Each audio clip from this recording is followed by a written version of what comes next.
ஹரே கிருஷ்ணா. எல்லாருக்கும் வணக்கம். எல்லாரையும் இஸ்கான் சேலம் சார்பா மீண்டும் ஒரு குந்தி மகாராணியின் பிரார்த்தனைகளுக்கு இந்த நிகழ்ச்சிக்கு உங்களை வரவேற்கிறதுல மிக்க மகிழ்ச்சி.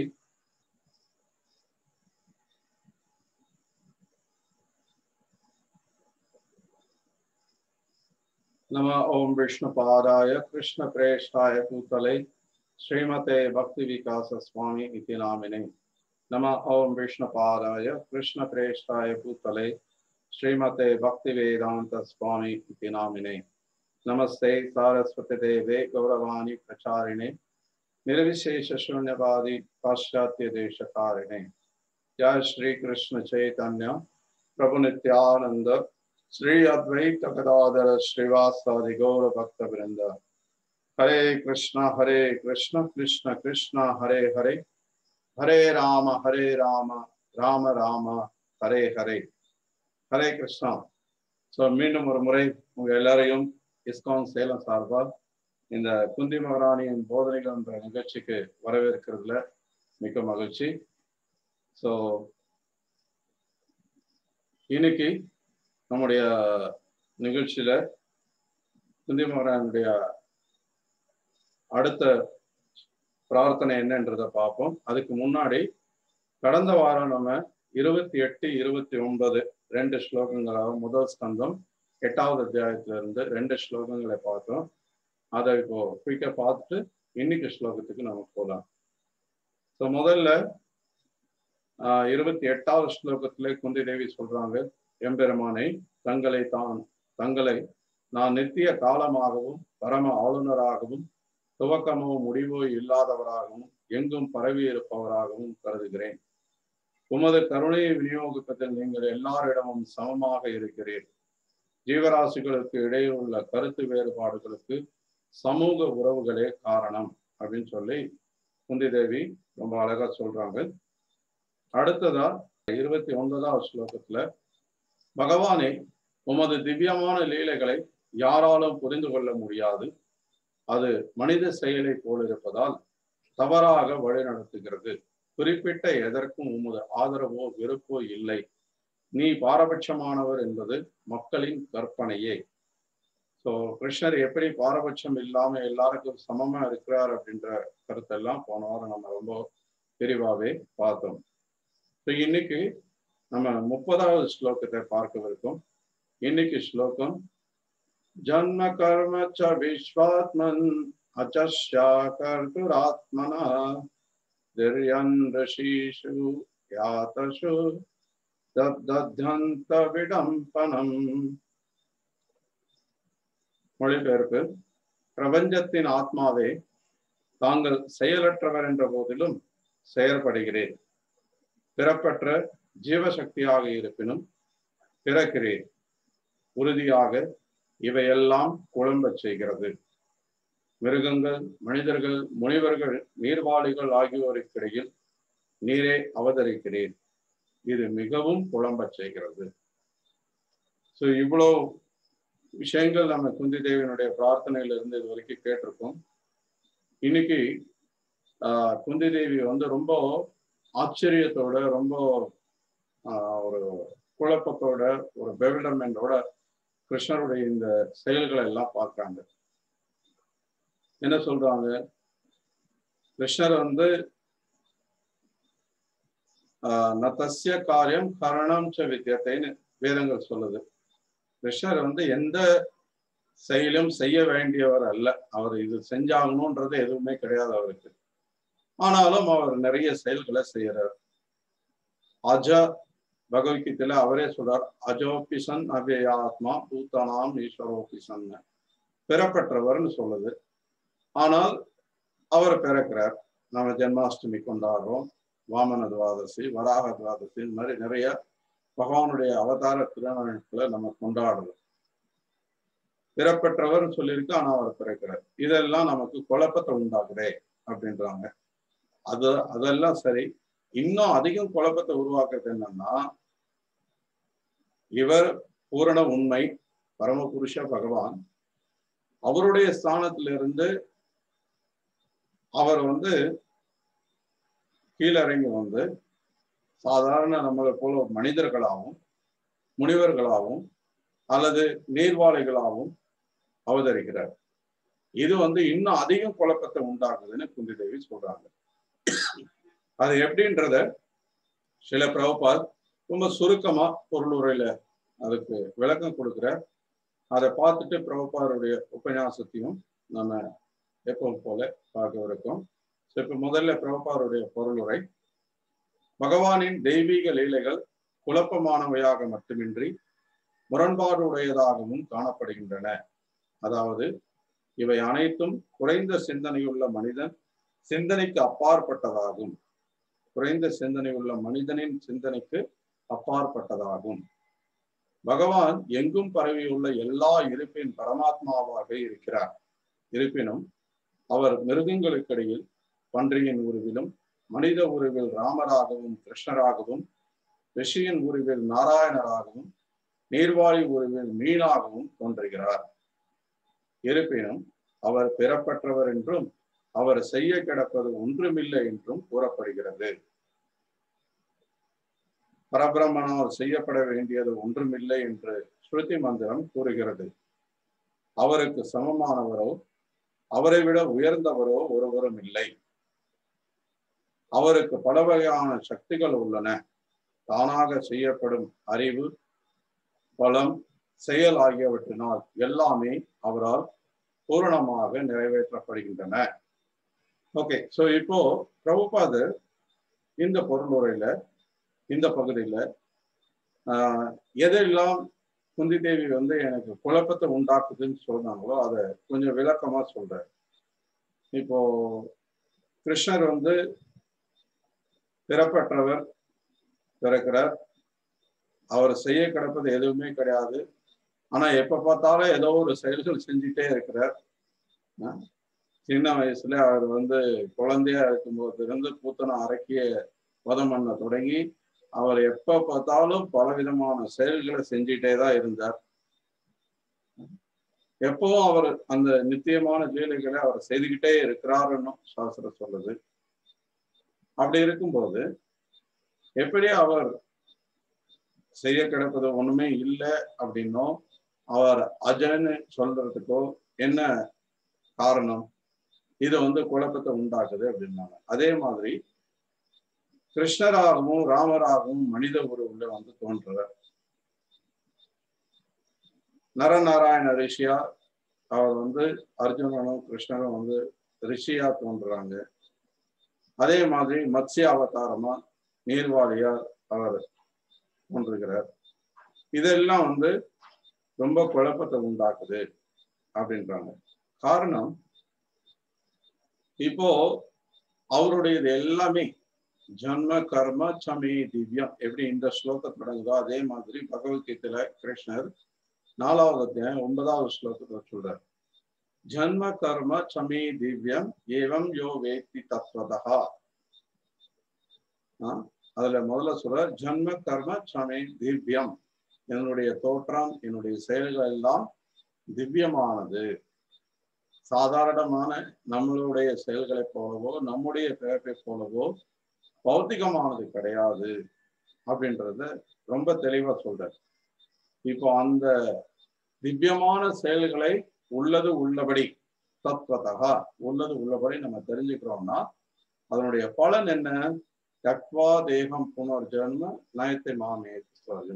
மறுபடியும் நம்ம புனர்ஜென்மம் மறுபடியும் நம்ம பிறவி எடுக்க வேண்டியது கிடையாது. இங்க பிறவா வரம்னு வென்றோம் இல்லையா? சோ அந்த பிறவாத நிலை, நித்தியமான ஆன்மீக உலகத்தை அடையக்கூடிய ஒரு வாய்ப்பு நமக்கு பகவானுடைய ஜன்மத்தையும் அவருடைய செயல்களையும் திவ்யமானதுன்றது தெரிஞ்சுக்கும் போது நமக்கு கிடைக்குது. ஸோ அதனாலதான் நமக்கு அது குழப்பத்தை உண்டாக்குது. ஸோ அதை இன்னும் பிரபுபாதர் அவருடைய உபன்யாசங்கள்லையும் விளக்கவிருக்கார்.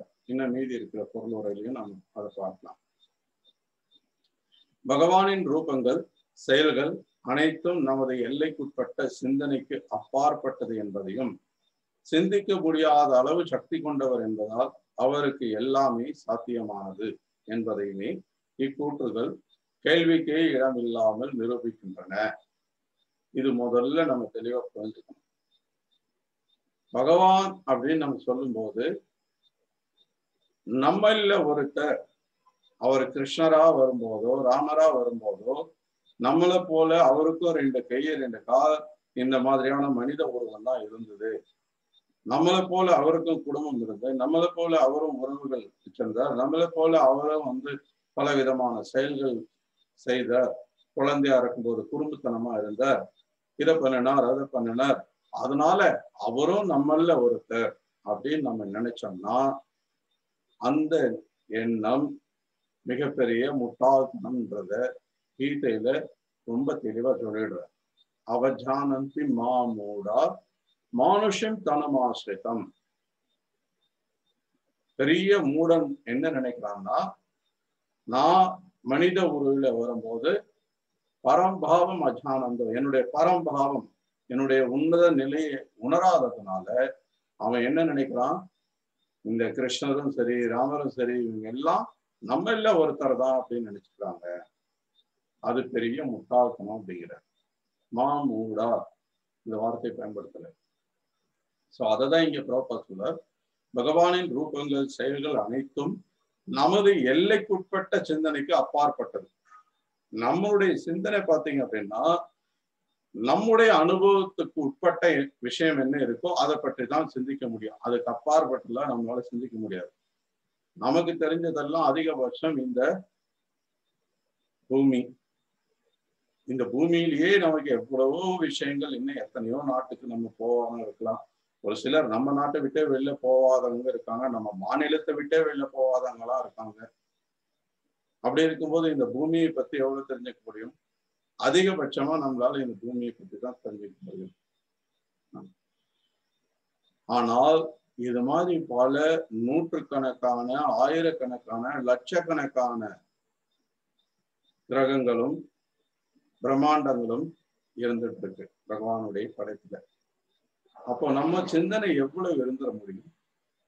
நம்முடைய எல்லைக்குட்பட்ட இந்த சிந்தனையில இவ்வளவுத்துக்கும் காரணமான பகவானை நம்ம முழுமையா தெரிஞ்சுக்கணும், புரிஞ்சுக்க முடியும் அப்படின்னு நம்ம நினைச்சோம்னா அது சாத்தியம் இல்லாது. நம்முடைய சிந்தனைக்கு அப்பாற்பட்டது அவருடைய சக்தி. அதை பத்தி நம்ம நினைக்கவே முடியாது. அதனாலதான் இங்க தெளிவா சொல்ற, இக்கூற்றுகள் கேள்விக்கே இடம் இல்லாமல் நிரூபிக்கின்றன. கேள்விக்கே அங்க இடம் கிடையாது. நம்ம ஏன், என்ன, எதுக்கு அப்படின்ற கேள்வி கேட்கறதுக்கெல்லாம் நமக்கு தகுதி கிடையாது. சொல்லி இருக்கிறத அப்படியே ஏற்றுக்க முயற்சிக்கணும். அதை நம்ம புரிந்து கொள்ள விருப்பப்பட்டோம்னா அதுக்கு பகவான் அவருடைய பிரதிநிதிகள் பக்தர்கள் நமக்கு உதவி பண்றாங்க. எனவே யாராலும் அவரை சரியாக கணக்கிட முடியாது. பகவானின் ஒவ்வொரு செயலும் சாதாரண மனிதனுக்கு குழப்பம் மூட்டுகிறது. நம்மளை போல சாதாரண மக்களுக்கு பகவானுடைய செயல்கள் குழப்பத்தை தான் உண்டாகும். அதை தான் இங்க குந்தி தேவி சொல்றாங்க. வேத அறிவினால் அவரை புரிந்து கொள்ள முடியாது. ஆனால் அவருடன் நெருக்கமான உறவு கொண்டுள்ளதால் தூய பக்தர்களால் அவரை சுலபமாக புரிந்து கொள்ள முடியும். இப்போ யாரா இருந்தாலும் நம்மளை பற்றியே கூட பாத்தீங்க அப்படின்னா, யாரு நமக்கு ரொம்ப நெருக்கமா இருக்கிறாங்களோ அவங்க மற்றவர்களை காட்டிலும் நம்மளை பற்றி நிறைய தெரிஞ்சிருப்பாங்க இல்லையா? இப்ப யாரு இப்போ ஒரு குடும்பம் இருக்குன்னா கணவன் மனைவி ரொம்ப நெருக்கமான உறவு.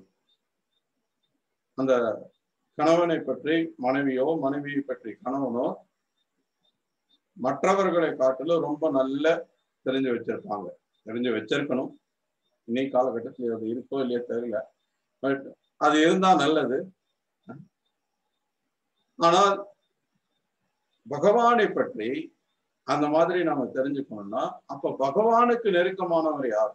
அவங்கதான் நமக்கு பகவானை பற்றி சொல்ல முடியும். அது யாரு? பகவானுடைய தூய பக்தர்கள் தான்.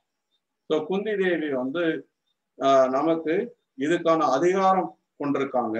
அதாவது பகவானை பற்றின விஷயங்களை தெரிஞ்சுக்கிறதுக்கு குந்தி தேவி நமக்கு அதிகாரம் கொண்ட ஒரு அதிகாரி அப்படின்றத பிரபுபாதர் ஏற்கனவே பல உபன்யாசங்கள்ல நமக்கு சொல்லியிருக்கிறார், நம்ம கேட்டிருக்கோம். ஸோ அதனால இங்க குந்தி தேவி நமக்கு இந்த கருத்துக்களை விளக்குறாங்க. எனவே அவர் மிருகங்களுக்கு இடையில் தோன்றிய போதிலும் அவர் ஒரு மிருகமோ அல்லது மனிதனோ அல்லது ரிஷியோ அல்லது மீனோ அல்ல என்பதை பக்தர்கள் உறுதியாக அறிவர். எல்லா சூழ்நிலைகளும் அவரே நித்தியமான பரமபுருஷர். சோ பகவான் இந்த ரூபத்துல தோன்றினார் அப்படின்றதுக்காக அவர் அந்த ரூபமாவே ஆயிட்டார். அவர் ஒரு சாதாரண பன்றியாகவோ அல்லது ஒரு மனிதனாகவோ ஒரு ரிஷியாகவோ நம்ம நினைச்ச கூடாது. ஏன்னா அந்த ரூபத்துல அவர் ஒரு குறிப்பிட்ட காரியத்தை செய்யறதுக்காக வர, அந்த காரியம் முடிஞ்ச உடனே அவருடைய நித்தியமான சரீரத்துல அவர் எப்பவுமே இருக்கிறார். அவர் அந்த ரூபத்துல வந்தாலும் அந்த ரூபமும் அசாதாரணமான பௌதிகமான ரூபம் அல்லாத ஆன்மீக ரூபம்தான், திவ்ய ரூபம்தான். இப்போ உதாரணத்துக்கு பன்றியா அவர் அவதரிக்கும் போது பாகவதத்துல என்ன நம்ம டிஸ்கிரிப்ஷன் பார்க்கிறோம்? பிரம்மாவோட நாசித்துவாரத்திலிருந்து அவர் வெளில வர்றார். எந்த குழந்தையாவது அந்த மாதிரி பிறந்து நம்ம பார்த்துருக்கிறோமா? அல்லது எந்த பன்றியாவது அந்த மாதிரி பிறந்து பார்த்துருக்கிறோமா? கிடையாது. ஆனா பகவான் பன்றி ரூபத்துல வராகரா வரும்போது பிரம்மாவோட நாசித்துவாரத்திலிருந்து வெளில வராரு. சின்னதா ஒரு கட்ட விரல் சைஸுக்கு. அதுக்கப்புறம் அவர் மிக பிரம்மாண்டமான ரூபம் எடுத்து மிகப்பெரிய கர்ஜனையோட வெளில வரும்போதுதான் எல்லா தேவதேவதாக்களும் ஆச்சரியத்தோட பார்க்குறாங்க. முதல்ல புரியல அவங்களுக்கு என்னன்னு. அவருடைய அந்த பிரம்மாண்டமான அந்த பயங்கரமான அந்த கர்ஜன சப்தத்தை கேட்டதுக்கு அப்புறம் இது சாட்சாத் பரமபுருஷ பகவானாதான் இருக்க முடியும். இவ்வளவு பெரிய ரூபம், இவ்வளவு பிரம்மாண்டமான கர்ஜனை அப்படின்னா அது வேற யாராலும் சாத்தியம் இருக்காது அப்படின்றத தேவதேவதாக்களே எல்லாரும் உணர ஆரம்பிக்கிறாங்க. ஸோ அந்த மாதிரி பகவானுடைய எல்லா தோற்றங்கள்லையும் பார்த்தீங்கன்னா மிக அசாதாரணமான செயல்கள் இருக்கும். அவருடைய தோற்றமே அசாதாரணமானதா இருக்கும். ஸோ அதனால பக்தர்களால இது குழப்பமானது இல்லை, இது தெளிவான விஷயம்தான்றத புரிஞ்சுக்க முடியும். ஸோ இப்போ 1974 அக்டோபர் 10 மாயப்பூர்ல இந்த ஸ்லோகத்துக்கான பிரபுபாதர் வழங்கிய ஒரு உபன்யாசத்துல சொன்ன சில கருத்துக்களை பார்ப்போம். இந்த உபன்யாசத்துல பிரபுபாதர் முதல்ல பகவானுடைய நாமங்கள் இருக்கு இல்லையா, கிருஷ்ணா, ராமா, கோவிந்தா அப்படின்னு பகவானுக்கு பல நாமங்கள் இருக்கு. அந்த கிருஷ்ணருடைய நாமத்தின் மகிமை, அதனுடைய பலம், அதனுடைய சக்தி என்ன அப்படின்றத விளக்க தொடங்கி அதே கருத்தோட இந்த உபன்யாசத்தை முடிக்கிறார். அதுக்கு காரணம் என்னன்றதையும் நம்ம பார்ப்போம் இப்போ. ஸோ முதல்ல சில பிரபுபா சொல்ற கிருஷ்ணர்னா யாருன்றத முதல்ல நம்ம தெரிஞ்சுக்கணும். ஏன்னா நம்ம எல்லாருமே அவருடைய காரணமற்ற கருணையினாலதான் இந்த மனித உருவுல இங்க இருந்துட்டு இருக்கிறோம். நம்மளுடைய நோக்கம் என்ன அப்படின்னா அவர் நிலைநாட்டக்கூடிய, அவரால தர்மத்தை நிலைநாட்டப்பட்ட இந்த லோகத்துல அவருடைய கருணையால இருந்துட்டு இருக்கோம். யதா யதாகி தர்மஸ்ய கிளானிர் பகவதி பாரத ததாத்மானம் ஸ்ருஜானகம்னு பகவான் சொல்றாரு. அபியுத்தானம் அதர்மஸ்ய ததாத்மானம் ஸ்ருஜானகம். ஸோ அதாவது மேலோட்டமா கிருஷ்ணரை புரிஞ்சுக்கிறது கிடையாது. நாம கிருஷ்ணரை உள்ளது உள்ளபடி தத்துவதாக கீதையில அவர் சொல்ற மாதிரி நம்ம புரிஞ்சுக்கணும். அது எப்படி சாத்தியமாகும் கிருஷ்ணரை புரிஞ்சுக்கிறது அப்படின்னா, அது அவருடைய நாமத்தை நம்ம உச்சரிக்கிறதுனாலே, ஹரே கிருஷ்ணா கிருஷ்ண கிருஷ்ணா ஹரே ஹரே, ஹரே ராம ராம ராம ஹரே ஹரேன்னு அவருடைய நாமத்தை உச்சரிச்சோம்னா நம்ம தூய்மை அடைஞ்சு, நம்ம புலன்கள் தூய்மையாகி, நம்முடைய மனசு, நம்முடைய எண்ணங்கள் தூய்மையாகி நம்ம கிருஷ்ணரை புரிந்து கொள்ள முடியும். அப்போ நம்ம இந்த பௌதிக பந்தத்திலிருந்து விடுபட்டு நம்முடைய நித்திய வாசஸ்தலத்தை அடைய முடியும். ஸோ இப்ப இந்த பகவானுடைய நாமம் எவ்வளவு சக்தி வாய்ந்தது அப்படின்றத ஒரு கம்பேரிசன் சொல்றது. மற்ற நாமங்களை காட்டிலும் கிருஷ்ண நாமம் எவ்வளவு சக்தி வாய்ந்தது. கிருஷ்ணருக்கு எண்ணிலடங்காத நாமங்கள் இருக்கு. ஏன்னா அவர் எண்ணிலடங்காத சக்திகளை கொண்டிருக்கிறார், எண்ணிலடங்காத செயல்களை புரிகிறார். ஸோ அதனால அவருக்கு எண்ணிலடங்காத நாமங்கள் இருக்கு. இப்போ சில பிரபா சொல்றாரு, இந்த கிருஷ்ண நாமம் ரொம்பவும் சக்தி வாய்ந்தது. அது எப்படின்னா, இப்ப பொதுவா விஷ்ணு சகஸ்ரநாமம் வந்து எல்லா பொது ஜனங்களும் சொல்லணும், அதை பாராயணம் பண்ணணும்ன்றதுக்காக சாஸ்திரங்கள் பரிந்துரைக்குது. ஆனால் சாஸ்திரங்கள் என்ன சொல்லுது அப்படின்னா, இப்போ 1000 நாமங்கள் கொண்டதுதான் அந்த விஷ்ணு சகஸ்ரநாமம். சகஸ்ரம்னா 1000, விஷ்ணு அவருடைய நாமம், அதுதான் 1000 நாமங்கள் கொண்டதுதான் விஷ்ணு சகஸ்ரநாமம். இப்ப இந்த 1000 நாமங்கள் சொல்றதுனால நமக்கு அடையக்கூடிய பலன் இருக்கு இல்லையா, அதை வந்து நம்ம ஒரு முறை ராமான்னு சொல்லிட்டா அதுல நமக்கு கிடைச்சிடும் அப்படிங்கிறார். அந்த அளவுக்கு சக்தி வாய்ந்தது ராமநாமம். 1000 விஷ்ணு நாமங்களை சொல்றது காட்டிலும் ஒரு முறை ராமான்னு சொன்னா நம்ம அந்த பலனை அடைஞ்சிட முடியும், அவ்வளவு சக்தி வாய்ந்ததுன்ற. அதே மாதிரி இப்போ இந்த ராமான்ற நாமத்தை நம்ம சொல்றதை விட 3 முறை சொல்றதை காட்டிலும் கிருஷ்ணான்னு ஒரு முறை நம்ம சொன்னாலே அந்த சக்தி நமக்கு கிடைச்சிடும், அந்த பலன் நமக்கு கிடைச்சிடும் அப்படிங்கிறார். இதுக்கு நிறைய ஸ்லோகங்கள்லாம் இருக்கு. இன்னைக்கு நமக்கு அதுக்கு நேரம் பத்தாதுன்றதுனால நம்ம மேற்கோள் காட்டல. சோ அதே மாதிரி இப்போ நம்ம வந்து புரிஞ்சுக்கிறோமோ புரியலையோ, நம்ம கிருஷ்ண நாமத்தை நம்ம உச்சரிச்சோம் அப்படின்னா அதுக்கான பலன் நமக்கு இருக்கு. இப்போ ஆரம்பத்துல நம்ம இந்த கிருஷ்ண பக்திக்கு வரும்போது கிருஷ்ணனுடைய நாமத்தின் மகிமை முழுசா நம்ம தெரிஞ்சுக்கிட்டு தான் ஜபம் பண்ண ஆரம்பிக்கிறோம்ன்றது கிடையாது. அந்த உடனே பக்தர்கள் உற்சாகத்தோட நமக்கு ஜபம் பண்ண சொல்லி கொடுக்குறாங்க, நம்ம ஜபம் பண்ண தொடங்குறோம். அந்த ஜபம் செய்ய செய்ய பகவானுடைய நாமம் உச்சரிக்க உச்சரிக்க அதை நம்ம காதால கேட்க கேட்க அது நம்ம இதயத்தை தூய்மைப்படுத்தும், அதனுடைய பலன் நம்ம உணர முடியுது. ஸோ ஒரு முறை நம்ம கிருஷ்ணருடைய நாமத்தை உச்சரிக்க ஆரம்பிச்சிட்டோம்னா அது ரொம்ப சக்தி வாய்ந்ததா இருக்கு. உடனடியா அது நம்மள எல்லா பாவ விளைவுகள்ல இருந்து விடுவிக்க தொடங்கும். நம்ம பாவத்தின் விளைவுகள் எவ்வளவோ பல கோடி ஜென்மங்களா சேமித்து வச்சிருந்துருக்கலாம், ஆனா அது எல்லாத்தையும் கொஞ்சம் கொஞ்சமா தூய்மைப்படுத்துது, எரிச்சு சாம்பலாக்கு. ஏக கிருஷ்ண நாமே எத பாப்பஹரே பாப்பியஹாய தத்த பாப்ப ஹரி பகவானே. ஸோ சில பிரபுபாதர் என்ன சொல்றாரு அப்படின்னா, அதாவது ஒருத்தன் வந்து ஒரு மிகப்பெரிய பாவியா இருக்கலாம், அவனால எவ்வளவு பாவங்கள் செய்ய முடிஞ்சாலும் அது எல்லாத்தையும், ஈவன் அவனால செய்ய முடியாத அளவு பாவம் செஞ்சாலும் கூட அதையும் கூட எரிச்சு சாம்பலாக்கிடும் இந்த பகவத் திருநாமத்தினுடைய சக்தி அப்படிங்கிற. ஸோ அந்த அளவுக்கு சக்தி வாய்ந்தது இந்த பகவானுடைய திருநாமம். இந்த திருநாமம் நமக்கு இந்த கலியுகத்தினுடைய யுக தர்மமா பரிந்துரைக்கப்பட்டிருக்கு. ஸோ எப்படியாவது அபராதமின்றி நம்ம இந்த கிருஷ்ணனுடைய நாமத்தை உச்சரிச்சோம் அப்படின்னா அது ரொம்ப சக்தி வாய்ந்ததா இருக்கிறதுனால ஒரு நாள் நம்ம தூய்மை அடைஞ்சு கிருஷ்ணரை பற்றி முழுமையா குழப்பம் இல்லாம தெரிஞ்சுக்க முடியும். ஸோ இப்போ அடுத்ததா பிரபுபாதர் வந்து கிருஷ்ணனுடைய இந்த ஜன்மத்தை பற்றி விளக்குறார். இப்போ குந்தி தேவி சொல்றாங்க, ஜன்ம கர்ம ச விஸ்வாத்மன் அஜஸ்ய. அஜ அப்படின்னா பிறப்பில்லாதவர், பிறப்பற்றவர் அர்த்தம். இப்ப பார்த்தோம்னா எல்லா உயிர்வாளிகளுமே இப்ப நம்மளும் கூட பிறப்பற்றவர்கள் தான். அஜோபிசன் அவியாத்மான்னு கீதையில கிருஷ்ணன் சொல்றது மட்டும் இல்லாம அதே கீதையில நஜாயத்தே நம் ரியத்தே வகதா சின்னும் பகவான் சொல்றாரு. ஆத்மாவுக்கு பிறப்போ இறப்போ கிடையாது. எப்படி பகவான் பிறப்பற்றவரோ நம்மளும் அவரை மாதிரிதான் பிறப்பற்றவர்கள் தான்.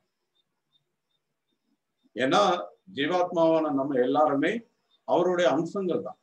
மமேவாம்சோ ஜீவலோகே ஜீவபூத்த சனாதனம். ஸோ அதனால இப்போ இந்த ஜீவாத்மாவுக்கும் பகவானுக்கும் உள்ள வித்தியாசம் என்ன அப்படின்னா, ஜீவாத்மாவான நம்ம இந்த பௌதிக சக்தி இருக்கு இல்லையா, இந்த முக்குணங்களாலான இந்த ஜட இயற்கை இருக்கு இல்லையா, சத்தவகுணம் ரஜகுணம் தமகுணம்ன்ற இந்த ஜட இயற்கையினால கவர்ச்சி அடைஞ்சு இந்த முக்குணங்களால வந்து பந்தப்பட்டிருக்கும். அந்த சமயத்துல என்ன ஆகுது அப்படின்னா நம்மளுடைய இந்த அஜ பிறப்பற்றவன்ற அந்த குணம் வந்து நம்மகிட்ட இல்லாம போயிடுது. நம்ம இந்த மாதிரி ஒரு பௌத்திகமான சரீரத்தை ஏற்க வேண்டி வருது, அது ஒரு காலகட்டத்துல முடிஞ்சு போகுது. சரி, இது வந்து இந்த பௌதிக உலகத்துல நம்ம பிறந்து இறக்க வேண்டிய சூழலை உண்டாக்குது. ஆனா உண்மையிலே ஒரு ஆத்மாவா நம்ம இந்த மாதிரி பிறவி எடுக்க வேண்டியவர்கள் அல்ல. நம்ம ஆன்மீகமானவர்கள், நித்தியமானவர்கள். எப்படி கிருஷ்ணர் நித்தியமானவரோ அதே மாதிரி அஜோ நித்திய சாஸ்வதோயம் புராணோ நித்திய. நம்ம எல்லாருமே பகவானை போலவே நித்தியமானவர்கள் தான். அதுதான் உண்மை.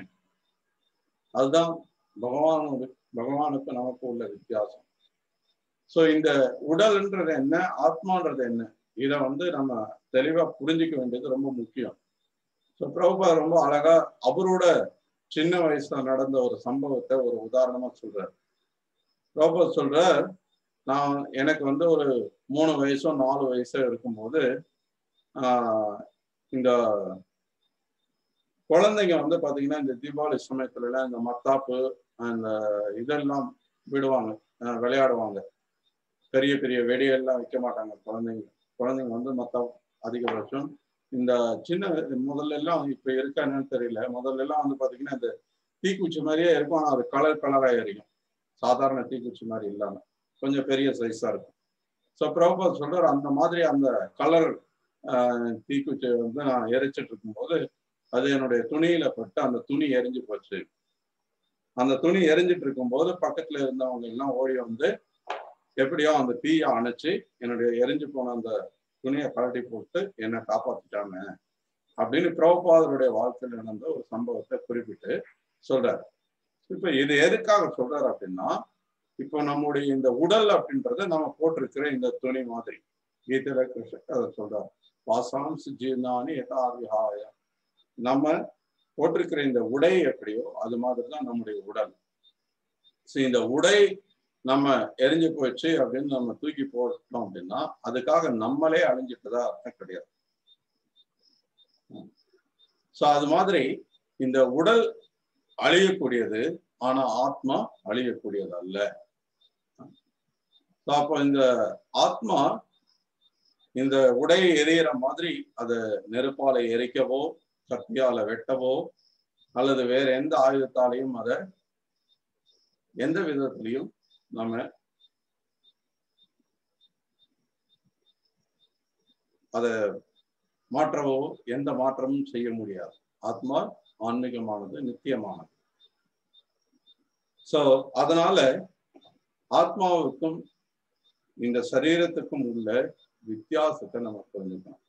அப்பதான் நம்ம பகவானுடைய தோற்றம், அவருடைய செயல்கள், அவருடைய விஷயங்களை பற்றி நம்ம வித்தியாசத்தை தெரிஞ்சுக்க முடியும். ஏன்னா பகவான் நம்மளை போல இந்த பௌதிக சரீரத்தை கொண்டவர் கிடையாது. அவருக்கு எப்பவுமே நித்தியமான சரீரம், அவருக்கு எப்பவுமே திவ்யமான ஆன்மீக சச்சிதானந்த ரூபம். நம்ம இப்ப இந்த தாமோதராஷ்டகம் பிரார்த்தனை இப்ப தொடங்கி தினசரி கேட்டுட்டு இருப்பீங்கன்னு நினைக்கிறேன். அதுல முதல்லயே என்ன சொல்றது, நமாமீஸ்வரம் சச்சிதானந்த ரூபம். யாருக்கு நமஸ்காரம் தெரிவிக்கப்படுது? சச்சிதானந்த ரூபத்துல இருக்கக்கூடிய பகவானுக்கு நமஸ்காரம் அப்படின்னு சொல்லப்படுது. சோ அடுத்தது இந்த வாய்ப்பை பயன்படுத்தி பிரபுபாதர் மாயாவாதிகளை ரொம்ப எக்ஸ்போஸ் பண்றது. என்னன்னா, இப்போ மாயாவாதிகள் நம்மளும் அஜா, நம்மளும் பெறப்பட்டவர்கள். அதனால அந்த பரபிரம்மன் இருக்கிறார் இல்லையா, பெறப்பட்டவர் பகவான் பரமாத்மா, அவரோட நம்ம இந்த ஜட உடலை விட்ட உடனே நம்ம அவரோட ஐக்கியம் ஆயிடுவோம் அப்படின்றது அவங்களுடைய கொள்கை. இப்ப நமக்கு இந்த பௌதிக சரீரம் இருக்கிறதுனால நம்ம வேற அவர் வேற இருக்கிறோம். ஆனா நம்ம இந்த சரீரத்தை விட்டோம் அப்படின்னா அதுக்கப்புறம் நம்ம அவரோட போய் ஒன்றா ஐக்கியம் ஆயிடுவோம் அப்படின்றாங்க. ஆனால் அது அப்படி அல்லன்றத பிரபுபாதர் சொல்றாரு. ஏன்னா அதுக்கு அவங்க கொடுக்குற ஒரு உதாரணம் என்ன அப்படின்னா, மாயாவாதிகள் என்ன சொல்றாங்க, இப்போ ஒரு மரம் இருக்கு. மரம்னா பாத்தீங்கன்னா பொதுவா பச்சை நேரத்துல அந்த இலைகள்லாம் இருக்கும். அந்த மாதிரி ஒரு பச்சை இருக்கக்கூடிய பசுமையான ஒரு மரத்துல போய் ஒரு பச்சை கிளி உட்கார்ந்தது அப்படின்னா, நிறம் ஒன்னா இருக்கிறதுனால டக்குன்னு பார்த்த உடனே நமக்கு தெரியாம கூட போகலாம். ஆனால் மாயாவாதிகள் என்ன சொல்றாங்க, அந்த மாதிரி நமக்கு வித்தியாசம் தெரியாததுனால ரெண்டும் ஐக்கியம் ஆயிடுச்சு, உன்னோட ஒண்ணு கலந்துருச்சு, அந்த பச்சை கிளியானது அந்த மரத்தோட ஐக்கியம் ஆயிடுச்சு அப்படின்றாங்க.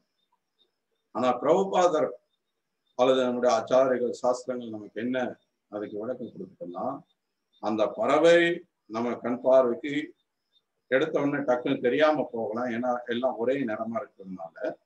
ஆனா அதுக்காக பறவை தன்னுடைய தனித்தன்மை இழந்துடுச்சு, அந்த கிளி இப்போ அந்த மரத்தோட ஒன்னும் ஐக்கியம் ஆயிடுச்சு, இப்போ அந்த கிளியோட தனித்தன்மை இல்லாம போயிடுச்சுன்றது அர்த்தம் கிடையாது. அந்த கிளி கிளியாவே இருக்கு. அந்த கிளி எப்ப வேணா அந்த மரத்தை விட்டு பிரிஞ்சு போகலாம், எப்படியும் அது உட்கார்ந்ததோ அது மாதிரி. சோ அதனால அந்த கிளி அதனுடைய தனித்தன்மையோடய இருக்கு அப்படின்றத சொல்லி இந்த மாயாவாதிகளுடைய கருத்தை தவறானதுன்றத சொல்லி எக்ஸ்போஸ் பண்றாரு. சோ அதே மாதிரி இப்போ பகவான் செய்ய கிடப்பது எதுவுமே கிடையாது, ஆனாலும் அவர் பல செயல்களை செய்யறார் அப்படின்றத குந்தி தேவி சொல்லியிருக்காங்க இல்லையா, அதை பத்தி பிரபுபாதா சொல்றாரு. இப்ப நம்ம கிருஷ்ணர் எப்ப பார்த்தாலும் ஏதாவது பலவிதமான செயல்கள், கோப்பர்கள் கூட விளையாடுறார், கோபியர்கள் கூட ராச நடனம் பண்றார், யசோதாவோட பலவிதமான லீலைகள் புரிகிறார். இந்த மாதிரி எப்ப பார்த்தாலும் கிருஷ்ணர் ஏதாவது ஒரு செயல்களில் ஈடுபட்டு இருக்கிறார். சோ குருக்ஷேத்திரத்துல சண்டை போடும்போது அர்ஜுனன் கூட தேரோட்டியா இருக்கிறார், சில சமயத்துல அசுரர்களை வதம் பண்றார். இது மாதிரி அவர் பலவிதமான லீலைகள் புரிகிறார். அவர் எப்பவுமே செயல்படாம இருக்கிறது கிடையாது. அதனால விஸ்வாத்மன் அஜ அகர்த்தா. அகர்த்தா, கர்த்தா அப்படின்னா செயல்களை செய்யக்கூடியவர், அகர்த்தா அப்படின்னா செய்யறதுக்கு உண்மை இல்லாதவர்னு அர்த்தம். ஆனா இவர் அப்படி அல்ல, அவர் செய்யறதுக்கு எதுவுமே இல்லைன்னு தான் சாஸ்திரம் சொல்லுது. மத்தஸ்ய காரியம் கரணம் சொல்லிட்டு. ஆனால் அவர் இருந்தாலும் நிறைய செஞ்சுக்கிட்டே இருக்கிறார். சோ நம்மளை பொறுத்த வரைக்கும் நம்ம இந்த உலகத்துல பல செயல்களை செய்யறோம், ஏன்னா நம்ம செய்தாக வேண்டிய கட்டாயத்துல இருக்கு, நம்முடைய விதி அப்படி இருக்கு. சாதாரணமா நம்ம இந்த உடலை பராமரிக்கிறதுக்காவது நம்ம செயல்பட்டு தான் ஆகணும்னு சாஸ்திரம் சொல்லுது. சரீரேத்ராபி நதே பிரசித்தே தக்கர்மனஹா. அதாவது கிருஷ்ணர் கீதையில என்ன சொல்றாருன்னா, இப்ப நம்ம எந்த செயலும் செய்யாம போயிட்டோம் அப்படின்னா நம்ம இந்த உடலை கூட பராமரிக்க முடியாம போயிடும். குறைஞ்சபட்சம் இந்த உடலை பராமரிக்கிறதுக்காகவாவது நம்ம செயல்பட்டு தான் ஆகும். நம்ம சுவாசம் பண்றதுன்றது கூட ஒரு செயல் தான். ஆனா பகவான் அப்படி கிடையாது, நம்ம செய்தாகணும்ன்ற ஒரு கட்டாயத்துல இருக்கோம் இல்லையா, அந்த மாதிரி பகவான் செயல்களை செய்யறது கிடையாது. அவருக்கு எந்த செயலும் கட்டாயம் கிடையாது, அவர் இதை செஞ்சுதான் ஆகணும் அப்படின்றது கிடையாது. சோ ஆனாலும் அவர் அதை செய்யறார். எப்படி அவர் செய்யறார்? இப்ப சாதாரணமா இப்ப இந்த படம் என்னங்க சம்பந்தம் இல்லாம ஏதோ ஒரு படத்தை போட்டிருக்கீங்க அப்படின்னு நினைக்க வேணாம். ப்ராப்பர் ஒரு உதாரணம் கொடுக்குறாரு. இது விமானத்துக்குள்ள விமானிகள் இருந்து விமானத்தை இயக்கக்கூடிய அந்த அறை. ஸோ ரெண்டு பக்கமும் விமானிகள் உட்கார்ந்துருக்காங்க. நீங்க பாத்தீங்கன்னா நிறைய பட்டன்ஸ் இருக்கு, நிறைய சுவிட்சஸ் இருக்கு. இதை ஜஸ்டா அதை அப்பப்போ ப்ரெஸ் பண்ணிட்டு அவங்க அவ்வளவு பெரிய விமானத்தை இயக்குறாங்க. ஸோ இதை பத்தி பிரபுபாதர் என்ன சொல்றாரு அப்படின்னா, இப்போ பகவான் ஒண்ணுமே செய்ய கிடப்பது ஒண்ணுமே கிடையாது, ஆனாலும் செயல்களை செய்யறார். ஏன்னா அவருக்கு நிறைய சக்திகள் இருக்கு. அவர் எப்படி செய்யறாரு, ஏன் செய்யறாருன்னா அவருக்கு நிறைய சக்திகள் இருக்கு. இப்ப இன்னைக்கு காலகட்டத்துல பாத்தீங்கன்னா நிறைய இந்த விமானம் மாதிரி நிறைய தொழில்நுட்ப வளர்ச்சி வந்துருச்சு. பிரபுபாதர் அப்போ அவருடைய அனுபவத்தை சொல்றார். 747 ஒரு பெரிய ஜைஜாண்டிக் விமானம் ஆகாயத்துல பறக்குது. அதுல இருக்கக்கூடிய அந்த விமானம் என்ன பண்றார், அங்க உட்கார்ந்துட்டு சும்மா இருக்கிற மாதிரிதான் தெரியும் நம்ம கண்ணுக்கு. ஆனா அவர் எல்லாத்தையும் செஞ்சுட்டு இருக்கிறார். எப்படி அது சாத்தியமாகுது? ஏன்னா எல்லாம் அவருடைய சக்தியா இப்ப அந்த இயந்திரம், அந்த விமானம் விரிவடைஞ்சிருக்கு. ஸோ அதே மாதிரிதான் பகவானுக்கு வந்து எண்ணிலடங்காத சக்திகள் இருக்கு. இப்ப சாதாரணமா இந்த பௌதிக உலகத்திலேயே ஒருத்தர் வந்து இந்த மாதிரி ஒரு வளர்ச்சியை உருவாக்கியதுனால சும்மா உட்கார்ந்துகிட்டே இருக்கிற மாதிரி இருக்கு, ஆனா எல்லாத்தையும் செயல்படுத்த முடியுது. அப்படின்னும் போது பகவான் எவ்வளவு சக்தி வாய்ந்தவர், அவ்வளவு எவ்வளவு உயர்ந்தவராக இருக்கிறார், அவரால எவ்வளவு விஷயங்கள் சாத்தியமாகும் அப்படின்றதுதான் இப்ப பிரபுபாதர் சொல்ற கருத்து. அடுத்ததா பிரபுபாதர் சொல்ற, நம்ம கிருஷ்ணரை பற்றி இந்த மாதிரியான கருத்துக்கள் எல்லாம் புரிஞ்சுக்கணுன்றதுக்காக குந்தி தேவி மாதிரியான தூய பக்தர்கள் வாலண்டியரா தானாகவே முன் வந்து கிருஷ்ணரை பற்றி இந்த மாதிரியான உன்னதமான குணங்கள், செயல்கள் இது எல்லாத்தையும் நமக்கு விளக்கி நம்ம அவரை புரிஞ்சுக்கணுன்றதுக்காக இதெல்லாம் செய்யறாங்க. அதனாலதான் பாத்தீங்க அப்படின்னா வைஷ்ணவர்கள் வந்து இயற்கையாகவே எங்க போனாலும் யாரை பார்த்தாலும் கிருஷ்ணரை பற்றின உபதேசங்களை சொல்லிக்கிட்டே இருப்பாங்க. யாரை தாக்க தாரைக்காக கிருஷ்ண உபதேஷ், சித்திரை மகாபிரபு நமக்கு அதை தான் சொல்லி கொடுத்துருக்காரு. நம்ம எங்க போனாலும் யாரை பார்த்தாலும் கிருஷ்ணரை பற்றின உபதேசங்களை சொல்லிக்கிட்டே இருக்கணும். ஏன்னா கிருஷ்ணரை பற்றி தெரிந்து கொள்ளாத வரைக்கும் எந்த ஒரு ஜீவனும் இந்த உலகத்துல திரும்ப திரும்ப பிறந்து இறந்துகிட்டே இருக்கணும். இந்த புனரப்பி மரணம் புனரப்பி ஜனனம் அந்த சக்கரம் வந்து சொல்லிக்கிட்டே தான் இருக்கும். அவன் விடுதலை அடையணும்னா அவன் கிருஷ்ணரை புரிந்து கொள்ளணும். அதுக்காக தான் குந்தி தேவி இப்போ அவங்களுடைய பிரார்த்தனையில இதை பத்தி எல்லாம் சொல்றாங்க. இப்போ பக்தர்கள் தான் இந்த மாதிரி வாலண்டியரா பகவானுடைய பெருமைகளை வந்து பிரச்சாரம் பண்றாங்களா, பகவானுடைய செயல்கள் எப்படிப்பட்டது அப்படின்னு பார்த்தா அவரும் வாலண்டியரா தான் அதை செய்யறாரு. இப்போ உதாரணத்துக்கு பிரபுபாதர் சொல்றார், இப்போ பகவான் செய்யறதுக்கு ஒண்ணுமே இல்லைன்னாலும் அவர் செய்யறார். இப்போ உதாரணத்துக்கு அர்ஜுனன் வந்து போர்க்காலத்துல குருக்ஷேத்திரத்துல சண்டை போடுறான். பகவான் வந்து அதுக்கு அவர் வந்து நான் செய்யறதுக்கு ஒண்ணும் இல்லைன்னு அவர் ஒதுக்கி இருந்திருக்கலாம். அவர் எதுக்கும் கடமைப்பட்டவர் கிடையாது. ஆனாலும் வாலண்டரியா அர்ஜுனுடைய தேரோட்டியா வர அர்ஜுனனுக்கு அங்க உதவி பண்றதா நம்ம பார்க்கிறோம். ஆனா ஆக்சுவலா கிருஷ்ணர் வந்து அங்க வாலண்டரியா வந்து அர்ஜுனனுக்கு அந்த உதவி செய்யறார். அவர் செய்ய வேண்டிய அவசியம் கிடையாது, இருந்தாலும் அவர் செய்யறார். எப்படி பக்தர்கள் வந்து எந்த பலனையும் எதிர்பார்க்காம பகவானுடைய பெருமைகளை பிரச்சாரம் பண்றாங்களோ மாதிரி, அதுதான் கிருஷ்ணர்.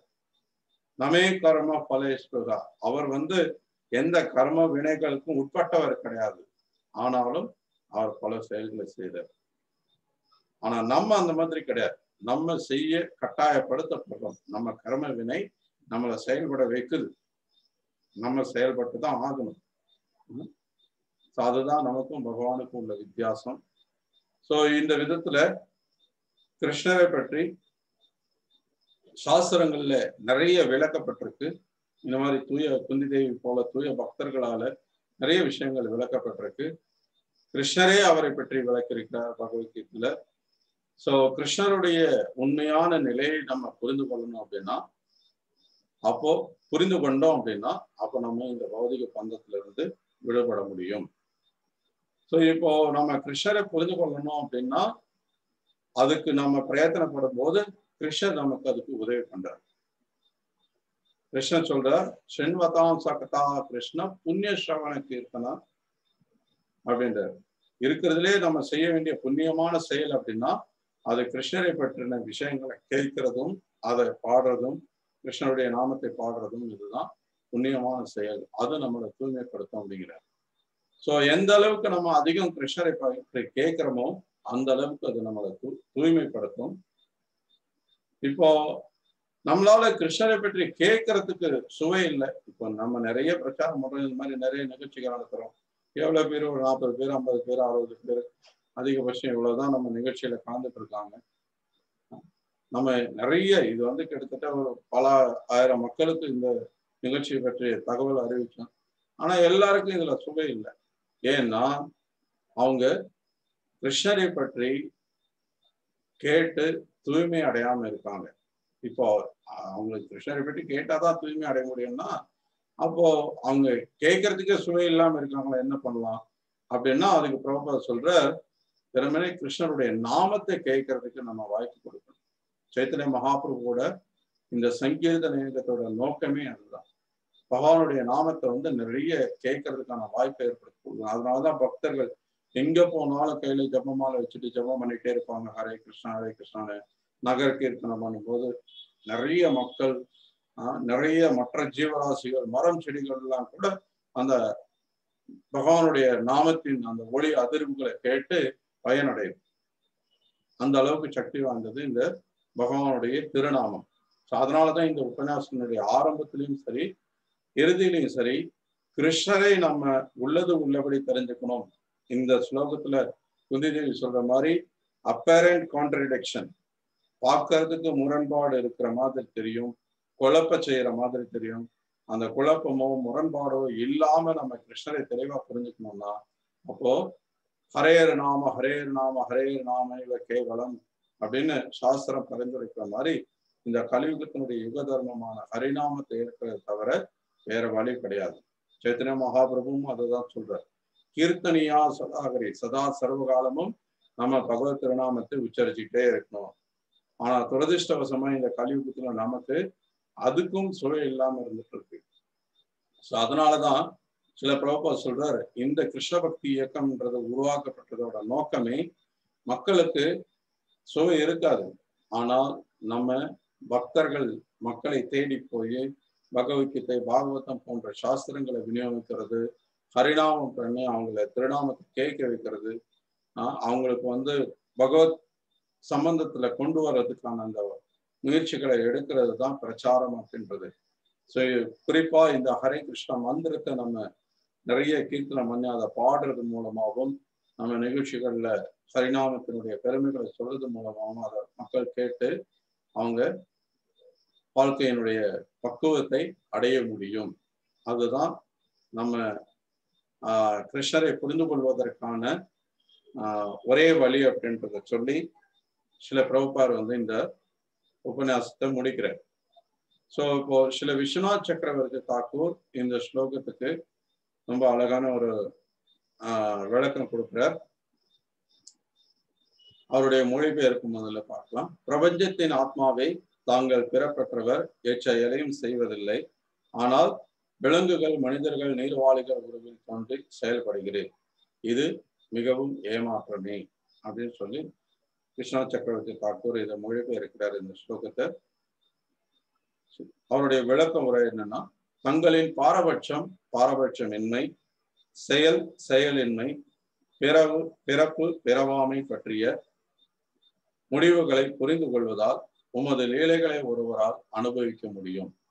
இப்ப குந்தி தேவி வந்து பாத்தீங்கன்னா இது எல்லாத்தையும் குழப்பத்தை உண்டாக்குது அப்படின்னு அவங்க சொன்னாலுமே, இது பெவிடர்மெண்டா இருக்குன்றத சொன்னாலுமே அவங்களுக்கு அதை புரிஞ்சிருக்கு. அவர் ஏன் இப்படி முரண்பாடு உடையவரா இருக்கிறார், ஏன் இப்படி குழப்பமானவரா இருக்கிறார், குழப்பத்தை உண்டாக்குறவரா இருக்கிறார் அப்படின்றத அவங்க புரிஞ்சிருக்காங்க. பிரம்மபுருஷ பகவான் கிருஷ்ணர் யாருன்றது தெளிவா தெரியுது. ஏன்னா இப்போ இத்தனை ஸ்லோகங்கள்ல அவங்க கிருஷ்ணரை பற்றி சொன்ன விஷயங்கள்லாம் பார்க்கும்போது தெளிவாவே தெரியுது. முதல் ஸ்லோகத்திலேயே அவங்க என்ன சொல்றாங்க, நமஸ்தே புருஷம் பாத்தியம், புருஷம் நீங்க ஆதி புருஷர், உங்களுக்கு அப்பாற்பட்டு வேற யாரும் ஆதியானவங்க கிடையாது, அதனால உங்களுக்கு நமஸ்காரம்னு சொல்லிதான் அவங்களுடைய பிரார்த்தனையை தொடங்கவே செய்திருக்காங்க. ஸோ அப்படி இருக்கும்போது கிருஷ்ணர் யாரு, அவருடைய ஸ்தானம் என்னன்றதுல குந்தி தேவி ரொம்ப தெளிவா இருக்காங்க. ஆனாலும் நம்மளை போல ஒரு சாதாரண மனிதனுடைய பார்வையில அவர் முரண்பட்டவராகவும் அவருடைய செயல்கள் நம்மளை குழப்பக்கூடியதாகவும் இருக்கு அப்படின்றதையும் அவங்க சொல்றாங்க. ஸோ குந்தி தேவியால ரெண்டு நிலையிலையும் புரிஞ்சுக்க முடியுது. ஆன்மீக தளத்திலிருந்தும் கிருஷ்ணருடைய நிலையை, அதே சமயத்துல வெளி தோற்றத்திலிருந்தும் கிருஷ்ணருடைய நிலை எப்படி இருக்கு அப்படின்றதையும் புரிந்து கொள்ள முடியுது. அதனாலதான் நமக்கு அவங்க இதை விளக்குறாங்க. ஸோ தாங்கள் பிறப்பெற்றவர் என்றாலும் பிறக்கிறீர், செயல்படுபவர் இல்லை என்றாலும் செயல்களை செய்கிறீர், உமது கவர்ச்சிகரமான தன்மை பல்வேறு வகையான விலங்குகள், மனிதர்கள், நீர்வாழிகளில் வெளிப்படுத்துகிறீர், தாழ்ந்த ரூபங்களை மூலம் தங்களின் அந்தஸ்தை குறைக்கிறீர் என்று தோன்றுவதால் இது மிகவும் ஏமாற்றமே. எப்படி அது ஏமாற்றத்தை கொடுக்குது அப்படின்னா, பரமபுருஷ பகவான்ற அந்த உன்னத ஸ்தானத்திலிருந்து மனிதனாகவோ ஒரு மிருகமாகவோ ஒரு நீர்வாழியாவோ வந்து அவரை தோன்றும் போது அவருடைய அந்தஸ்து கொஞ்சம் குறைச்சிக்கிறாரோ அப்படின்னு சொல்லி அது ஒரு ஏமாற்றத்தை கொடுக்குது அப்படின்னு சொல்றாங்க. அதுதான் இந்த ஸ்லோகத்துல அந்த விடம்பனம் அப்படின்ற அந்த வார்த்தை அது குழப்பத்தை உண்டாக்குது அல்லது ஏமாற்றத்தை கொடுக்குதுன்ற அர்த்தத்தை கொடுக்குது. சோ தாங்கள் பன்றிய அவதாரத்தை ஏற்ற போது பூமியை வெளியேற்றினர். தாங்கள் எல்லாம் அறிந்தவராக சர்வ வல்லமை உள்ளவராக இருந்தாலும் உண்மையான ஒரு பன்றியாகவே ஆனீர். ஆனால் அந்த வடிவத்தை பார்த்தால் சத்தியத்தை அறிந்தவர்கள் சிரிக்கவோ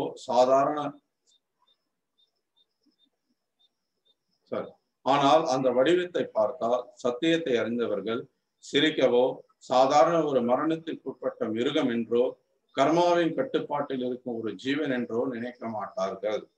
சோ முதலே நான் சொன்னேன் இல்லையா, ஒரு பன்றியோட ரூபத்துல வந்தாலும் அவர் ஒரு சாதாரண ஒரு பன்றியை போல இல்லாம எல்லாரும் திகழ்ச்சி போய் பார்க்கிற அளவுக்கான ஒரு ரூபம், அவருடைய செயல்கள். இவ்வளவு பெரிய பூமியை வந்து அவர் வந்து தூக்கிட்டு மேல கொண்டு வர முடியுது அப்படின்னா அது எப்படி சாத்தியமாகும்? பகவானால சாத்தியமில்லாத எதுவுமே கிடையாது. சோ தாங்கள் பௌதிக பிறப்போ செயல்களோ இல்லாதவர் என்பதால் பிறப்புடனும் செயல்களுடனும் உள்ள உமது லீலைகள் உண்மையாக இருக்கக்கூடாது. ஆனால் சுகதேவர் போன்ற ஆத்மராமாக்களுக்கு கவர்ச்சிகரமானதாக இருக்கும் லீலைகளுக்கு இது உண்மையில் பொருந்தாது. சோ ரொம்ப அழகா விஷ்ணு சக்கரவர்த்தி தாக்கூருடைய விளக்க உரை இவராக இந்த ஸ்லோகத்துக்கு முடியுது. ஸோ 7:50 இன்னும் ஒரு 10 minutes இருக்கு. இன்னும் கொஞ்சம் இருக்கு அவருடைய விளக்க உரை, அதையும் பார்த்துடலாம்.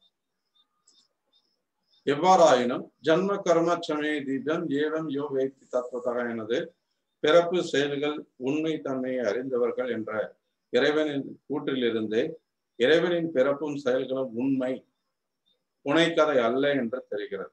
இப்போ கிருஷ்ணர் முதல்ல நம்ம கோட் பண்ண சுலபம் அது. அவருடைய தோற்றம் அவருடைய செயல்கள் எல்லாம் திவ்யமானதுன்றது அவரே சொல்லியிருக்கிறார். இப்போ அந்த கூற்றில இருந்தே அது உண்மைதான், அது கதை இல்லை, அது கற்பனை இல்லை அப்படின்றத சொல்லிடுறார். ஸோ இறைவனுக்கு பிறப்பு இல்லை, செயல்பாடுகள் இல்லை என்ற கூற்றுக்கு இது பொருந்தாது. இவ்வாறு வரம்பற்ற சிந்தனைக்கு அப்பாற்பட்ட சக்திகளை கொண்ட இறைவனை பற்றிய உண்மையை யார் அறிய முடியும்? பகவானுடைய நிலை வந்து எல்லைக்கு அப்பாற்பட்டவரா இருக்கிறார். ஆனா நம்மளுடைய சிந்தனை வந்து ரொம்ப எல்லைக்கு உட்பட்டதா இருக்கு.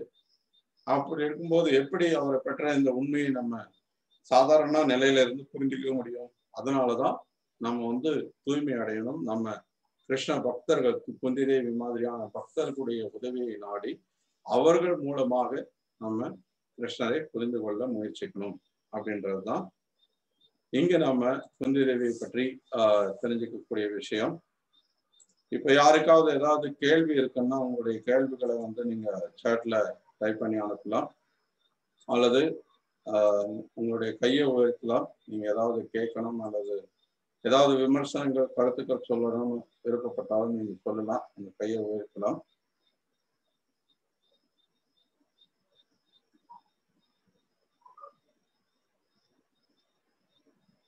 ஸோ முதல்ல உங்க எல்லாருக்குமே மிக்க நன்றி, இவ்வளவு நேரம் பொறுமையோட இந்த நிகழ்ச்சியில பங்கு கொண்டமைக்கு.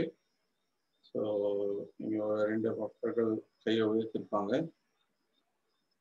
முதல்ல அனிதா ராமியா நீங்க கையை உயர்த்திருக்கீங்க. ஹரே கிருஷ்ணா பிரபுஜி. ஹரே கிருஷ்ணா. பிரணாம் குருஜி. ஹரே கிருஷ்ணா பிரபுஜி, எனக்கு ஒரு டவுட். என் கிளாஸ் ஆக்சுவலி ரொம்ப நல்லா இருந்தது. Thank you for the wonderful class. And எனக்கு என்ன டவுட்னா, யசோதாமா வந்து கிருஷ்ணரை வந்து தன்னுடைய குழந்தையா பாவிச்சு, without knowing that he is the supreme Lord, அவங்க வந்து தன்னுடைய குழந்தையா பாவிச்சு அவங்கள வந்து நார்மல் குழந்தைய எப்படி நம்ம செய்வோமோ அப்படிலாம் செஞ்சிருக்காங்க. அது வந்து அவங்களுக்கு வந்து தெரியவே தெரியாது இல்லையா? லைக் கிருஷ்ணர் வந்து சுப்ரீம் லார்டுன்னு சொல்லிட்டு அந்த ஒரு she doesn't அந்த know. ஐஸ்வர்ய ஞானம் அப்போ அவங்களுக்கு அவங்களுக்கு இல்லை. தெரிஞ்சிருந்திருந்தா தென் அவங்க வந்து அந்த மாதிரி பண்ணியிருக்க மாட்டாங்க. ஆமா ஆமா ஆமா, அதுதான் கருத்தே. கிருஷ்ணர் வந்து அவருடைய யோகமய சக்தியினால அதை வந்து மறைச்சிட்டார். அவருக்கும் சரி யசோதாவுக்கும் சரி அந்த ஞானம் வெளிப்படக்கூடாதுன்றது அவருடைய விருப்பம். அது அப்பதான் வந்து அதை அவங்க ரிலீஸ் பண்ண முடியும். இப்ப இது பரமபுருஷ பகவான் தெரிஞ்சதுன்னா அவங்க எப்படி வந்து இவர் தான் எல்லாத்துக்கும் மூலம், இவர் தான் சர்வ காரணம் அவங்க அந்த உணர்வோடு இருந்தாங்கன்னா கிருஷ்ணா வந்து நேரத்துக்கு சாப்பிடுன்னு அவர் எப்படி அழைக்க முடியும்? வந்து அந்த தாய் பாசத்தை அவங்களால காட்ட முடியாது. கிருஷ்ணரும் எப்பவும் நான் பகவான்ற அந்த உணர்வோட இருக்கும்போது அவரும் வந்து ஒரு சாதாரண குழந்தையா அவங்க குச்ச வச்சு விரட்டும் போது கண்ணீரை விட்டு அவரை தேம்பி அழறது இதெல்லாம் அவரால் செய்ய முடியாது. சோ இது வந்து பகவானுடைய விருப்பம்ன்றதுனால பகவானுக்கு தெரியும். நம்ம அதையும் பாக்குறோம். இப்ப வந்து கிருஷ்ணர் வந்து அதுக்காக வந்து எல்லா சமயத்திலையும் வந்து சாதாரண குழந்தை போலவே இருக்கிறது இல்லை. அதையும் நம்ம பாக்குறோம். இப்போ கிருஷ்ணர் மண்ணை தின்னுட்டான் அப்படின்னு சொல்லி பலராமர் வந்து சொல்லும் போது யசோதா வந்து வாய் திறந்து காட்டுன்னு சொல்றாங்க. அவர் வாய் திறந்து காட்டும் போது என்ன பண்றார்? எல்லா பிரம்மாண்டத்தையும் காட்டுறாரு இல்லையா? சோ அது வந்து ஒரு சாதாரண குழந்தையா அப்போ அந்த உணர்வோடு அங்க இருந்திருந்தாருன்னா அவர் அதை செய்ய முடியாது. ஆனால் அதை எப்படி பண்றாரு? ஜஸ்ட் ஒரு செகண்ட் தான் அவங்க குந்திதே யசோதா அதை பாக்குறாங்க. பார்த்த மாத்திரத்துல அவங்க வந்து சரி நீ போய் விளையாடு அப்படின்னு அவங்க அதை வந்து இக்னோர் பண்ணிடுறாங்க. அவங்களுடைய அந்த வாத்சல்ய பாவத்தை வந்து ஆமா அந்த வாத்சல்ய பாவம் வந்து ஓவர் பவர் பண்ணிடுது அந்த ஐஸ்வர்ய பாவத்தை. சோ அதனால அவங்க வந்து அப்படியே அதை கண்டுக்காம விட்டுறாங்க. சோ இதெல்லாம் தான் எனக்கு என்னன்னா இப்போ யோகமய சக்தி வந்து கிருஷ்ணருக்கும் வந்து மறைக்கிறாங்களா? அவங்க வந்து ஆமா, அது ஏன்னா அது கிருஷ்ணர் விரும்புறாரு. ஏன்னா கிருஷ்ணர் அந்த மாதிரி விரும்புறாரு. இட்ஸ் நாட் கிருஷ்ணர் போர்ஸ் பண்றவர் கிடையாது. போர்ஸ் பண்ணி அவர் அது மாதிரி மறைக்கிறது கிடையாது. இப்போ மகாமாயா இருக்கு அப்படின்னா நம்ம மேல அது போர்ஸ் பண்ணப்பட்டிருக்கு. நம்முடைய கர்ம வினைக்கு ஏற்ற மாதிரி அதை நம்ம கட்டாயப்படுத்தப்படுறோம். ஆனா கிருஷ்ணருக்கு அப்படி கிடையாது. கிருஷ்ணர் அதை விரும்பி அதை அந்த மாதிரி இருக்க வைக்கிறார். அவருடைய விருப்பம் அதுன்றதுனால யோகமாயா அவருக்கு அந்த மாதிரி செயல்படும். Thank you, Prabhuji. And இன்னொரு question, time is there. வேற participants. Okay, நான் அப்புறமா கேக்குறேன். இவங்க வேற participants இருக்காங்க. Okay. Thank you Madhan. Okay, அடுத்து நம்ம ஸ்ரீராம் சேத்ராமன்.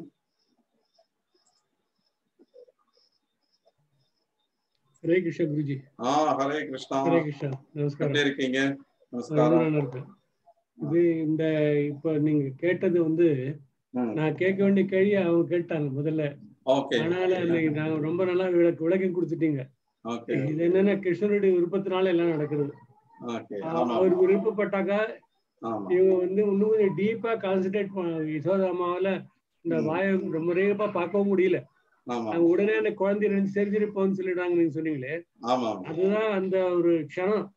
ஆனா அவங்களுக்கு ஏதோ புரியுது, இது ஏதோ சக்தி இருக்குங்கிறது புரிஞ்சுட்டு அப்புறம் அது மறந்துடுறாங்கன்னு நினைக்கிறேன். ஆமா, அது வந்து அந்த ஐஸ்வர்ய பாவம் அப்படின்றது. இதை பத்தி நம்ம அடுத்த வாரம் இந்த ஸ்லோகத்தை இன்னும் தொடர்ந்து பார்க்க இருக்கோம். இன்னும் கொஞ்சம் டீட்டெயிலா பார்க்கலாம். ஹரே கிருஷ்ணா. ரொம்ப சந்தோஷம். ஹரே கிருஷ்ணா. நன்றி. ஓகே, அடுத்து ரகுராம், நீங்க கை வைத்திருக்கீங்க. உங்களுக்கு ஹரே கிருஷ்ணா பிரபு. ஹரே கிருஷ்ணா. பிரணாம் பிரபு. பிரணாம். சொல்லுங்க பிரபு. வந்து நீங்க வந்து ஸ்ரீ சம்பிரதாயத்தை பத்தி சொல்லியிருந்தீங்க. இப்போ பிரம்ம மத்துவ கௌடிய சம்பிரதாயமும் ஸ்ரீ சம்பிரதாயம் வந்து பரவலா வந்து இப்போதைக்கு காணப்படுகின்றது. அப்புறம் வந்து அந்த குமார சம்பிரதாயம் மற்றும் ருத்ர சம்பிரதாயம் வந்து இப்போ வந்து நடைமுறையில இருக்கின்றதா பிரபு? அந்த சம்பிரதாயங்களும் வந்து பகவானை அடைவதற்காக ஏற்படுத்தப்பட்டது தானா? அதுலயும் வந்து பகவானை வந்து பகவான் வந்து நம்ம வழிபடுற அதுலயும் வந்து சொல்றாங்களா எப்படின்னு பிரபு? இருக்கு. ஆனா இப்போ கம்பேரிட்டிவ்லி இப்போ நம்ம பிரம்ம சம்பிரதாயத்தோட ஸ்ரீ சம்பிரதாயத்தோட ஒப்பிட்டு பார்க்கும்போது குமார சம்பிரதாயமும் சரி வல்லப சம்பிரதாயமும் சரி ரொம்ப குறைவான அளவுல தான் அவங்களுடைய பிரச்சாரம் அவங்களுடைய செயல்பாடுகள் இருக்கு. பர்டிகுலரா வல்லப சம்பிரதாயம் அப்படின்னா இப்போ நீங்க கேள்விப்பட்டிருக்கலாம், ராஜஸ்தான்ல இப்ப இருக்கக்கூடிய நாத்வரா அப்படின்ற ஒரு கோயில் ரொம்ப ஃபேமஸான கோயில். அது அங்க வந்து நம்முடைய மாதவேந்திர பூரி ஆச்சாரியர் வழிபட்ட கோபால விக்கிரகம் வந்து அங்க ஸ்ரீநாத்ஜி அப்படின்ற பெயர்ல அவர் வந்து வழிபட்டு இருக்காங்க. அந்த கோயிலுடைய நிர்வாகம் எல்லாம் அந்த வல்லப சம்பிரதாயத்தை சேர்ந்ததுதான். அதுதான் அவங்களுடைய தலைமை இடம். எப்படி ஸ்ரீ சம்பிரதாயத்துக்கு வந்து ஸ்ரீரங்கம் தலைமை இடமோ அது மாதிரி அவங்களுக்கு தலைமை இடம் அதுதான். பட் கம்பேரிட்டிவ்லி மற்ற சம்பிரதாயம், இந்த 2 சம்பிரதாயங்களை காட்டிலும் அவங்களுடைய செயல்பாடுகள் ரொம்ப குறைவாக தான் இருக்கு. ஒன்றும் பெரிய அளவு பிரச்சாரம் கிடையாது. அதே போல குமார சம்பிரதாயமும் பார்த்தீங்க அப்படின்னா ரொம்ப குறைவு தான். அவங்க விருந்தாவனத்துல கொஞ்சம் பேர் இருக்காங்க நார்த்ல. மற்ற பகுதிகளில் தென்னிந்தியாவில எல்லாம் அந்த சம்பிரதாயங்கள் கிடையாது. நிறைய பேருக்கு இங்க இருக்கவங்களுக்கு அப்படி சம்பிரதாயங்கள் இருக்குன்றதே கூட தெரியாது. ஸோ அந்த அளவுக்கு தான் இப்ப இருந்துட்டு இருக்கு. பட் கொள்கை அளவுல தத்துவ ரீதியா 4 சம்பிரதாயங்களுமே வந்து ஒரே கொள்கை தான். அதுல மாற்று கருத்துக்கள் கிடையாது. ரொம்ப டீட்டெயிலா பார்க்கும்போது சின்ன சின்ன மாற்றங்கள் இருக்கு. இப்போ நம்ம அதுக்கு அவசியம் இல்லை அந்த கருத்துக்கள் வேறுபாடு பார்க்கறதுல. ஏன்னா அல்டிமேட்டா எல்லாருமே கிருஷ்ணர் பரமபுருஷ பகவான் அப்படின்ற கருத்தை ஏற்றுட்டு இருக்காங்க. நம்ம எல்லாரும் அவருடைய சேவகர்கள். அவருக்கு சேவை செய்யறது மூலமா தான் நம்ம முழுமையான ஆத்ம திருப்தி அடைய முடியும் அப்படின்ற அந்த கருத்துல எந்த மாற்றமும் கிடையாது. பட் ஆக்டிவிட்டி வைஸ் வந்து இன்னைக்கு ரொம்ப குறைவாக தான் மற்ற சம்பிரதாயம், அதாவது இந்த குமார சம்பிரதாயமும் வல்லப சம்பிரதாயமும் இருந்துட்டு.